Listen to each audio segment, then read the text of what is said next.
Hello and नमस्कार दोस्तों, मेरा नाम अमित गोस्वामी है। आप सभी का मेरे यूट्यूब चैनल पे बहुत बहुत स्वागत है। लास्ट टाइम मैंने जो वीडियो बनाई थी उसमें मैंने बताया था कि मेरी होटल मैनेजमेंट करने के बाद मेरा फर्स्ट जॉब का एक्सपीरियंस कैसा रहा। तो गाइज, अगर उसके बारे में अगर आप जानना चाहते हैं, डिटेल आप देखना चाहते हैं कि मेरा होटल मैनेजमेंट का क्या एक्सपीरियंस था, मेरे फर्स्ट जॉब का क्या एक्सपीरियंस था, तो उसके लिए मैं आपको एक बटन यहाँ पे दे दूंगा। आप उस पर क्लिक कीजिए और प्लीज़ उस फोटो को एक बार, उस वीडियो को एक बार चेक कीजिए। अब बात करते हैं कि फर्स्ट जॉब मेरी जो थी वो दिल्ली में ही थी। मैं दिल्ली से बिलोंग करता हूँ। होटल मैनेजमेंट मैंने IHM मेरठ से किया था 2011 से 2014 तक। अब जैसे कि होटल मैनेजमेंट करते वक्त या करने के बाद जिन लोगों को ये लगता है कि भाई होटल मैनेजमेंट करने के बाद मुझे इंडिया से बाहर जाना है, मुझे अब्रॉड में जॉब करनी है, तो सेम कुछ ऐसा ही सीन मेरे साथ भी था। मैंने भी मन में सोचा हुआ था कि मैं होटल मैनेजमेंट करूंगा तो मैं बाहर जाऊंगा, बट डेफिनेटली सीन ये था कि मैंने होटल मैनेजमेंट जो किया था वो लोन लेके होटल मैनेजमेंट किया था। जी हाँ, मेरा फैमिली बैकग्राउंड इतना स्ट्रांग नहीं था। कॉलेज जो मैंने चूज किया था वो प्राइवेट कॉलेज था बिकॉज ऑफ द लोकेशन, और साथ ही साथ मैंने होटल मैनेजमेंट लोन लेके किया। तो मैंने स्टार्टिंग में जब जॉब शुरू करी तो पहले मेरे ऊपर प्रेशर था कि भाई उस लोन को पूरा करें, उस लोन को रिफंड करना है, उस लोन को भरना है। और मैं कश्मीरी गेट से मेट्रो पकड़ता था, रिठाला तक मेट्रो जाती थी। क्राउन प्लाजा रोहिणी में मैं जॉब करता था, तो लगभग 17 या 18 मेट्रो स्टेशन होते थे। बहुत लंबा पड़ता था मेट्रो से जाना आना। तो मुझे एक ऐसा स्कूटी बाइक ऐसा कुछ चाहिए भी था जिससे मेरे जाना आना आसान हो सके। तो मैंने दोनों ही चीज़ें करी। मैंने होटल मैनेजमेंट का जो लोन था वो भी भरना स्टार्ट किया, मैंने स्कूटी के लिए भी पैसा जोड़ना शुरू किया। तो बट फिर मन में एक चीज़ थी कि मुझे यहाँ नौकरी नहीं करनी, मुझे कहीं बाहर जाना है। मुझे लगता था कि भाई अगर हॉस्पिटैलिटी इंडस्ट्री यहाँ पर इसका ये हाल है तो डेफिनेटली बाहर कुछ ना कुछ चीज़ें बदलेंगी, कुछ नई चीज़ें देखने को मिलेंगी। और साथ ही साथ ऑब्वियसली अगर आप इंडिया से बाहर जॉब करते हैं तो आपको पैसा भी अच्छा मिल जाएगा। तो यही सारी उम्मीदों के साथ मैंने द्वारका में एक कंसल्टेंसी थी, मैं उसका नाम नहीं लेना चाहूँगा, उस कंसल्टेंसी के थ्रू मैंने अप्लाई किया।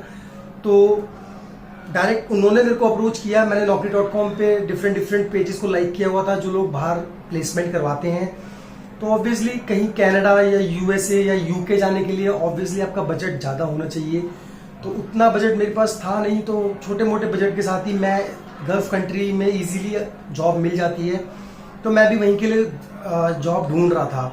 तो मुझे अच्छे से याद है कि मैं नाइट शिफ्ट कर रहा था और मैं दिन में सो रहा था। मेरे पास उस कंसल्टेंसी का फ़ोन आया। उन्होंने मुझे बताया कि अबू धाबी में सिग्नेचर बाय संजीव कपूर के नाम से एक नया रेस्टोरेंट चेन ओपन हो रही है और उसके लिए वो लोग स्टाफ की डिमांड कर रहे हैं। तो उन्होंने मुझे इंटरव्यू के लिए बुलाया। इंटरव्यू के लिए मैं द्वारका गया, द्वारका मोड़ मेट्रो स्टेशन, वहाँ पे मेरा इंटरव्यू हुआ और मुझे सेलेक्ट कर लिया गया। मुझे अच्छे से याद है, मेरा ऑनलाइन इंटरव्यू हुआ था, मुझे सेलेक्ट किया गया। मेरे से जो रजिस्ट्रेशन फीस वगैरह ली गई, मेरे डॉक्यूमेंट्स पासपोर्ट्स वगैरह लिया गया, वीज़ा के लिए अप्लाई किया गया और मेरी जॉब लग गई। अब यहाँ से जाने का टाइम जब आया, मैंने यहाँ से सारी चीज़ें पैक करी, अच्छे से प्रॉपर तैयारियाँ करी। तैयारियाँ करने के बाद मैंने फ़्लाइट ली और मैं अबू धाबी पहुँच गया। अब अबू धाबी पहुँचने के बाद मेरे सामने सबसे बेसिक प्रॉब्लम जो आई वो ये आई कि थोड़ा सा टेम्परेचर अलग था, थोड़ा सा एटमोसफियर अलग था, ठीक है।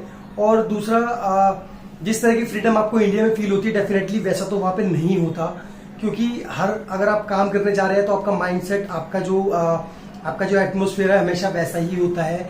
बट डेफिनेटली जो मेरी प्रोफाइल थी उसमें सैलरी इतनी नहीं थी कि मैं कहीं बाहर क्लब में, पब में जाके एंजॉय कर सकूं या घूम फिर सकूं।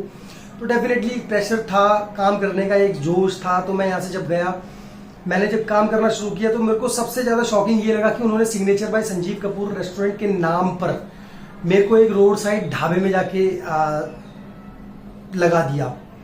जाने के बाद 2 दिन तक मुझे वेट कराया गया, फिर मेरे को HR के पास भेजा गया और मुझे फिर रोड साइड ढाबे पे लगा दिया। तो मैंने जब इस चीज़ का ऑब्जेक्शन किया, मैंने इस चीज़ का विरोध किया, तो उन्होंने मुझे बोला कि देखो सिग्नेचर बाय संजीव कपूर का जो रेस्टोरेंट है वो अभी ओपन नहीं हो रहा है, उसमें टाइम लगेगा, आपकी हायरिंग पहले ही हो गई है और in that case you have to work in that particular restaurant meanwhile.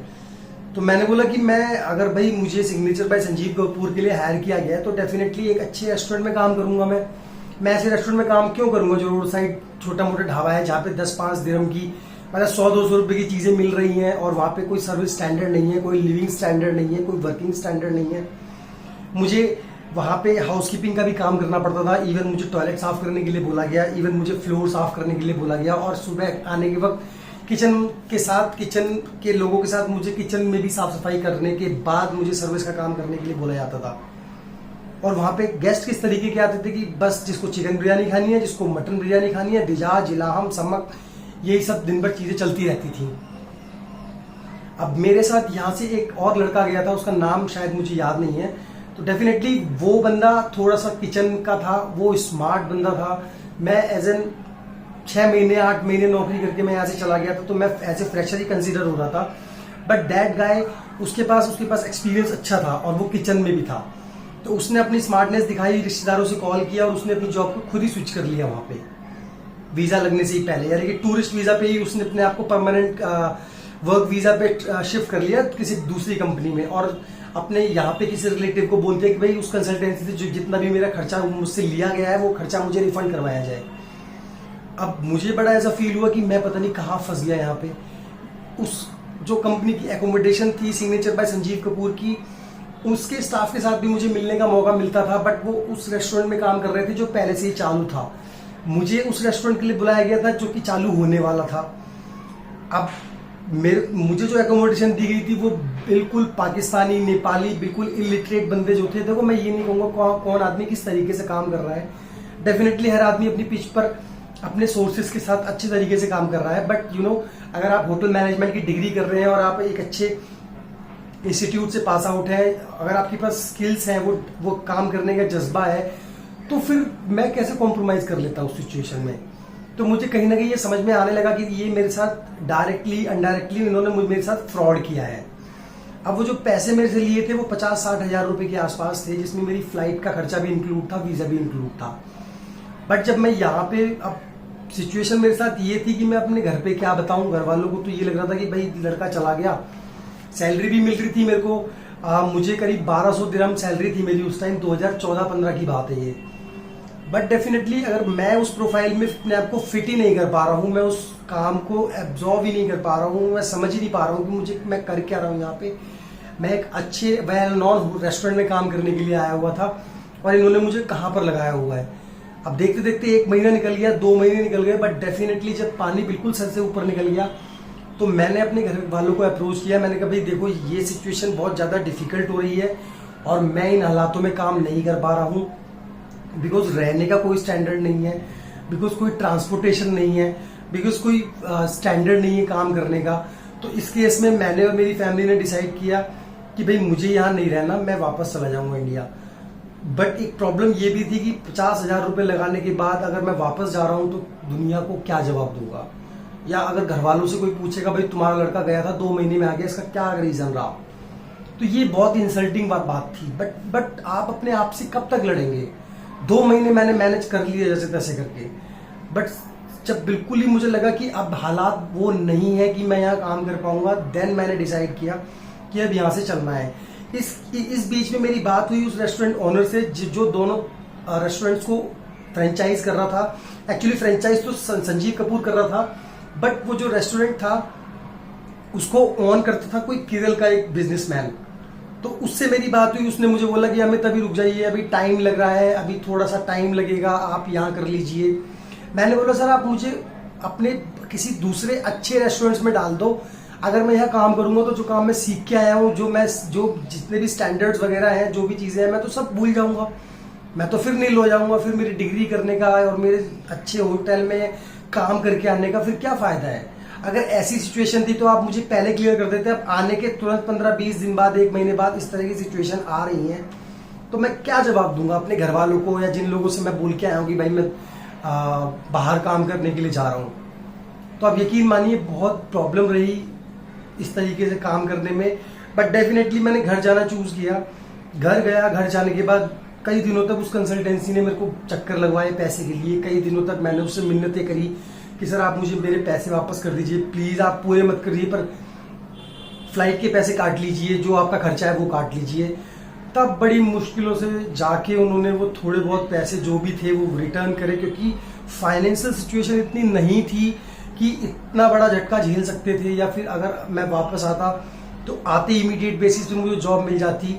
But इस बीच में ऐसा हुआ था कि मैं 1-1.5 महीने की सैलरी वहां से लेके आया था, जो बेसिक सैलरी मुझे मिली जितना मैंने काम किया, और यहाँ से भी थोड़ा सा पैसा वापस मिला। तो इमोशनली बहुत इफेक्ट हुआ मैं, बट फाइनेंशियली इतना ज़्यादा मुझे स्ट्रगल नहीं करना पड़ा उस सिचुएशन में। और जैसे कि मैंने आपको बताया कि मेरा लोन चल रहा था, मेरे को एक स्कूटी बाइक वगैरह लेनी थी। फिर मैंने यहाँ पे आके कंटिन्यू किया, मैंने दोबारा से जॉब पकड़ी 5 स्टार होटल में, फिर से काम करना शुरू किया, और फिर मैंने बहुत अच्छे से यहीं पे काम किया। फिर मैंने अपने मन से ये निकाल ही दिया था कि मैं कहीं बाहर जाऊंगा, बिकॉज उतना बजट था नहीं कि 10-20 लाख रुपए लगा के मैं किसी बड़ी कंट्री में जा सकूं। तो इसीलिए मैंने डेफिनेटली ये सोच लिया कि बस अब मैं जहाँ यहाँ दिल्ली में कर रहा हूँ, अपने घर के पास सबसे बेस्ट लाइफ यही है। बट सपना हर किसी का होता है, और ऐसा नहीं है कि हर आदमी फर्स्ट अटेम्प्ट में सक्सेसफुल होता है, बट ऑब्वियसली कोशिश करते रहना चाहिए। और देखिए कुछ इस तरीके के जो फ्रॉड हैं, जॉब से रिलेटेड, होटल इंडस्ट्री के जो बच्चे हैं, इनके साथ बहुत इस तरीके के जॉब हो रहे हैं। तो मैं सजेस्ट करूंगा कि जब भी आप किसी कंसल्टेंसी को अप्रोच करें तो कोई भी पैसा पहले ना दें। आप अपने डॉक्यूमेंट्स दें तो उस पर भी एक डिक्लेरेशन साइन करवाइए कि सर मैं आपको अपने ये डॉक्यूमेंट्स दे रहा हूँ, अगर आप मुझे जॉब का वादा करते हैं तो उसका ड्यूरेशन कितना होगा। और किसी भी तरह का पैसा पहले मत दीजिए, क्योंकि आजकल कंसल्टेंसीज क्या कर रही हैं कि रजिस्ट्रेशन के नाम पे आपकी प्रोफाइल ले लेते हैं, आपसे 10-20 हज़ार रुपये ले लेते हैं और फिर आपको होल्ड पे डाल देते हैं। बहुत सिचुएशंस मैंने ऐसी देखी हैं। तो देखिए दुबई जाना, गल्फ जाना, it not that much tough task, but थोड़ा सा स्मार्टनेस जो है वो आपको दिखानी पड़ेगी। अब अपना वीज़ा, अब अपना पासपोर्ट बनवाइए, अपने अच्छा सा रिज्यूमे बनवाइए, आप अच्छी कंसल्टेंसीज में अप्लाई कीजिए डेफिनेटली। बट जब भी आपको एक अच्छी अपॉर्चुनिटी मिले, एक अच्छी कंसल्टेंसी के थ्रू आपको प्रोसेस करने का मौका मिले, जो ट्रस्ट वर्दी कंसल्टेंसी हो, जिसका कोई रिकमेंडेशन ऑलरेडी आपके पास हो, then only you can trust on that particular consultancy. Otherwise बहुत ज़्यादा फ्रॉड हो रहे हैं इस टाइम। मैंने ऑलरेडी एक फ्रॉड के बारे में बताया था कि मेरे साथ क्रूज़ के लिए किस तरीके से फ्रॉड किया गया। और सिचुएशन जब वर्स्ट हो जाती है, जब आपके पास पहले से फाइनेंशियल इश्यूज हों और आपके साथ नौकरी के नाम पे सपने दिखाकर कोई धोखाधड़ी कर ले। तो देखिए इस केस को भी मैं फील कर चुका हूँ, इस तरह की सिचुएशन से मैं निकल के आया हुआ हूँ। 2014 में मैंने होटल मैनेजमेंट अपनी कंप्लीट करी थी। उससे पहले से ही मैं ओडिसीज करता था, मैं वेटरगिरी करता था, मैं कैप्टन्स बन के जाता था थोड़े से पैसे कमाने के लिए। तो देखिए अगर आप नौकरी ढूंढ रहे हैं, होटल मैनेजमेंट कर चुके हैं, तो डेफिनेटली किसी भी तरह के फ्रॉड के बहकावे में ना आए। आपको करना क्या है, आपको बहुत बारीकियों पे ध्यान रखना है, आपको एक चीज़ के एक प्रोसेस पे बहुत अच्छे से नज़र रखनी है। और कहीं भी अगर पहले पैसे की डिमांड होती है तो डेफिनेटली उसमें कहीं ना कहीं गड़बड़ बहुत ज़्यादा है। तो गाइज थोड़ा सा सतर्क रहिए, और अगर आपको मेरी वीडियोस अच्छी लग रही हैं तो प्लीज़ लाइक कीजिए, क्योंकि थोड़ा सा आपका मोटिवेशन मेरे लिए बहुत ज़रूरी है। मैं आपको अपनी ज़िंदगी के एक्चुअल फैक्ट्स आपकी ज़िंदगी से रिलेट करके बताता रहूँगा, जिससे आपको मदद मिलेगी अपने आप को अच्छे तरीके से पॉलिश करके इंडस्ट्री में आगे ले जाने में, साथ ही साथ किसी भी तरह का फ्रॉड आपके साथ कोई ना कर सके।